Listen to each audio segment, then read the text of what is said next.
मध्य प्रदेश के दतिया जिले में श्रद्धालुओं की भीड़ में मची भगदड़ में मरने वालों की संख्या बढ़कर 109 हो गई है। श्रद्धालु रतनगढ़ माता मंदिर के दर्शन के लिए जा रहे थे। हादसे में करीब 100 लोग घायल हैं। इन सभी को पास के अस्पतालों में भर्ती कराया गया है। मरने वालों की संख्या और बढ़ सकती है क्योंकि घायलों की हालत गंभीर है। भगदड़ की घटना के बाद गुस्साई भीड़ ने पुलिस पर पथराव किया, जिसमें 2 अधिकारियों समेत 12 पुलिसकर्मी घायल हो गए। मध्य प्रदेश सरकार ने घटना की न्यायिक जांच के आदेश दे दिए हैं और घटना के लिए जिम्मेदार लोगों के खिलाफ सख्त कार्रवाई का भरोसा दिलाया है। नवरात्रि के अंतिम दिन रविवार को बड़ी संख्या में श्रद्धालु रतनगढ़ माता मंदिर में दर्शन करने पहुंचे थे। कई साल पहले भी नवमी के दिन ही यहां बड़ा हादसा हो चुका था, लेकिन प्रशासन ने कोई सबक नहीं लिया।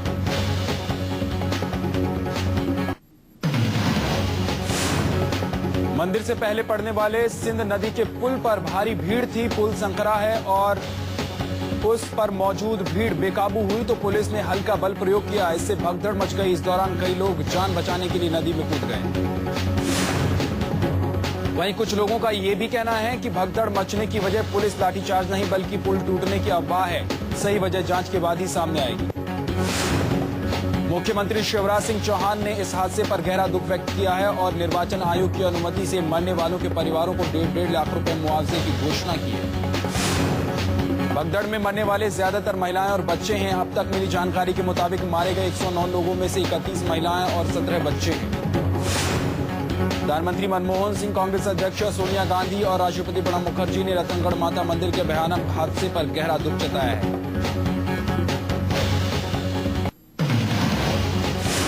कांग्रेस के महासचिव और मध्य प्रदेश के पूर्व मुख्यमंत्री दिग्विजय सिंह ने शिवराज सिंह सरकार पर बड़ा हमला बोलते हुए कहा कि 2006 में भी यहीं पर बड़ा हादसा हुआ था, लेकिन फिर भी कोई सबक नहीं लिया गया। दिग्विजय ने कहा, बीजेपी की सरकार में पैसे की सब कुछ है।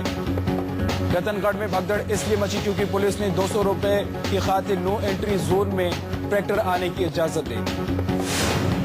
भोपाल में कांग्रेस के नेता रामेश्वर पंकज चतुर्वेदी ने रतनगढ़ के पास मची भगदड़ पर शिवराज सरकार को निशाने पर लिया। कांग्रेस के मुताबिक घायलों को इलाज नहीं मिल रहा है। प्रशासन ने कोई बंदोबस्त नहीं किया।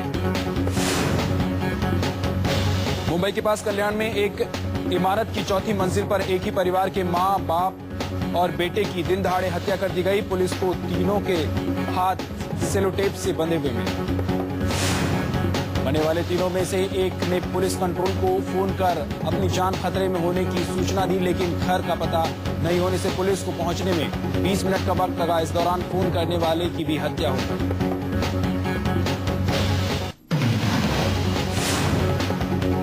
वडोदरा के 4 रास्ता में रोड पर जाम की वजह से बन रही गाड़ियों को उठाने के लिए आई ट्रैफिक पुलिस को कुछ लोगों ने निशाना बनाया। पहले कहा सुनी हुई, फिर मारपीट की नौबत आ गई। इस बीच कहासुनी कर रही भीड़ में से ही एक शख्स निकलकर बुरी तरह बुजुर्ग ट्रैफिक पुलिस वाले को थप्पड़ मारने लगा। आसपास खड़ी पुलिस काफी देर तक बचाव के लिए आई। जिनकी गाड़ियों को ट्रैफिक पुलिस कार्रवाई करने जा रही थी, उनमें से कुछ ने उग्र प्रदर्शन करते हुए पुलिस की एक गाड़ी के शीशे तोड़ दिए। इस बाद पुलिस ने बेहद सख्त रुख अख्तियार कर लिया और दौड़ा कर प्रदर्शनकारियों को पीटना शुरू कर दिया। पीछा कर पुलिस वालों ने एक शख्स को निशाना बनाया और हिरासत में ले लिया। कई प्रदर्शनकारी पुलिस की लाठीचार्ज से बचकर भागने में कामयाब रहे, लेकिन 3-4 लोगों को पुलिस ने धर दबोचा और पुलिस गाड़ी में भरकर थाने ले गई। मुंबई के शिवाजी पार्क में शिवसेना की दशहरा रैली में पूर्व मुख्यमंत्री मनोहर जोशी का शिवसेना कार्यकर्ताओं ने बहिष्कार कर दिया। शिवसेना कार्यकर्ताओं की हूटिंग के बाद मनोहर जोशी को मंच छोड़ना पड़ा। महाराष्ट्र के पूर्व मुख्यमंत्री मनोहर जोशी हमेशा इससे पहले शिवसेना के संस्थापक बाला साहेब ठाकरे के बगल में ही बैठते थे, लेकिन इस बार मनोहर जोशी को काफी अपमान झेलना पड़ा।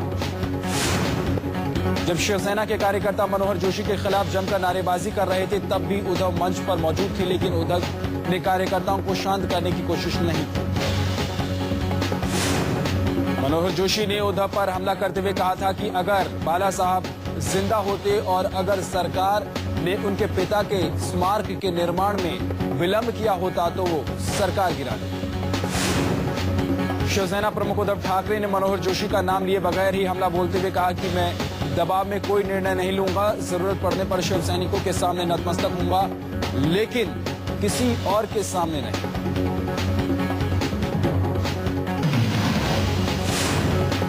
शिवसेना प्रमुख उद्धव ठाकरे ने बीजेपी के प्रधानमंत्री पद के उम्मीदवार नरेंद्र मोदी के समर्थन की बात दोहराते हुए कहा है कि देश में एक मजबूत प्रधानमंत्री की जरूरत है।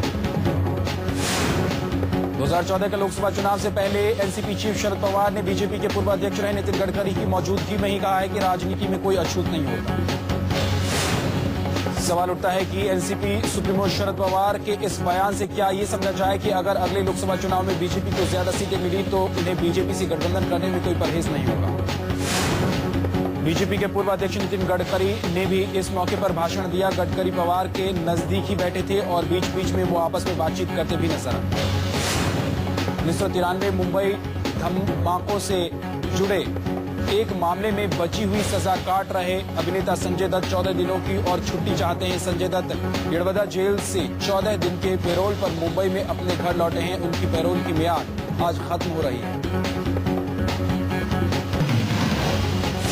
तूफान फैलीन से मरने वालों की तादाद 23 हो गई है। उड़ीसा के गंजम और बालासोर जिलों से 10 और शव मिले हैं।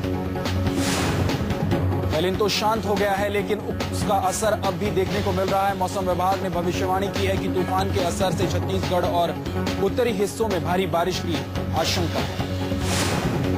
मौसम विशेषज्ञों का मानना है कि झारखंड और बिहार के कुछ हिस्सों में भी भारी बारिश हो सकती है। लोगों को बारिशों से काफी मुसीबतों का सामना करना पड़ सकता है।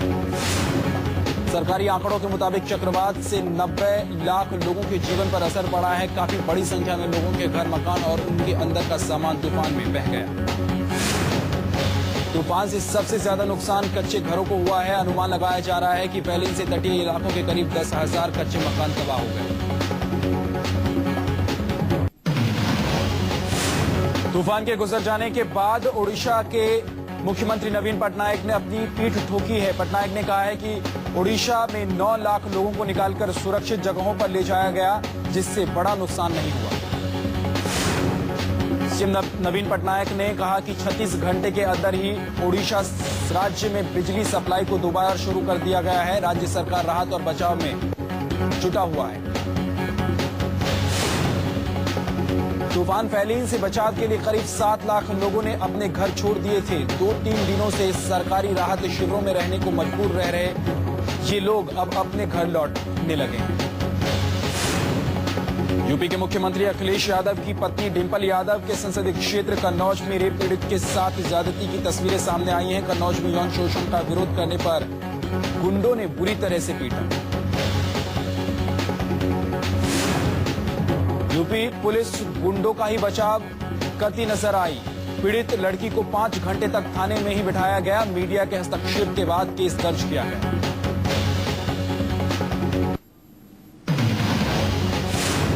समाजवादी पार्टी लोकसभा चुनाव मिशन 2014 की शुरुआत आजमगढ़ जिले से करेगी। 29 अक्टूबर को समाजवादी पार्टी बड़ी रैली करने जा रही है।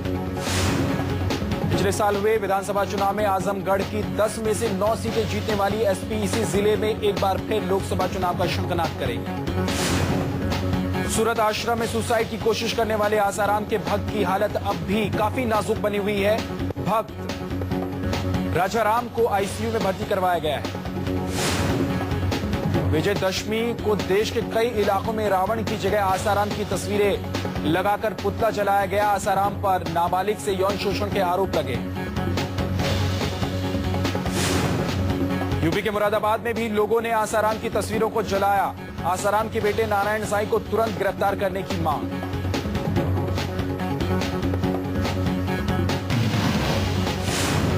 रावण दहन के मौके पर दिल्ली के सुभाष पार्क में प्रधानमंत्री मनमोहन सिंह, कांग्रेस अध्यक्ष सोनिया गांधी, बेटी प्रियंका गांधी और उनके पति रॉबर्ट वाड्रा अपने बेटे और बेटी के साथ मौजूद थे। दिल्ली के सुभाष पार्क में भगवान राम की आरती के बाद मैदान में कुंभकर्ण, मेघनाद और रावण के पुतले जलाए गए। इस मौके पर खूबसूरत आतिशबाजी भी की गई।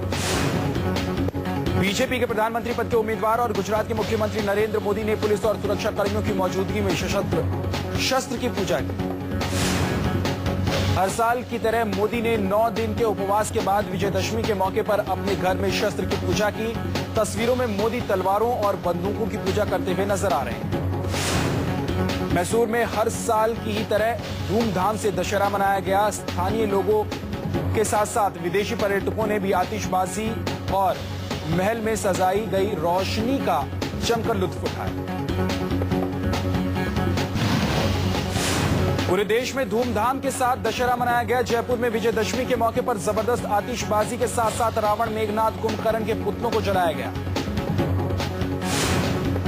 मायानगरी मुंबई में भी दशहरा की धूम देखने को मिली। बड़े बड़े पार्कों में तो विशालकाय रावण के पुतले फूके गए। बच्चों ने भी पार्कों में अपने हाथों से रावण के पुतले बनाकर कानपुर और लखनऊ में भी खूब धूमधाम के साथ दशहरा मनाया गया। इस मौके पर हजारों की भीड़ उमड़ी। लोगों ने भगवान राम के जयकारों के साथ रावण का पुतला दहन किया। चंडीगढ़ में भी विजयदशमी के उत्साह में लोगों ने अच्छाई की जीत के इस पर्व को धूमधाम से मनाया। रावण दहन के लिए लोगों की भारी भीड़ उमड़ी।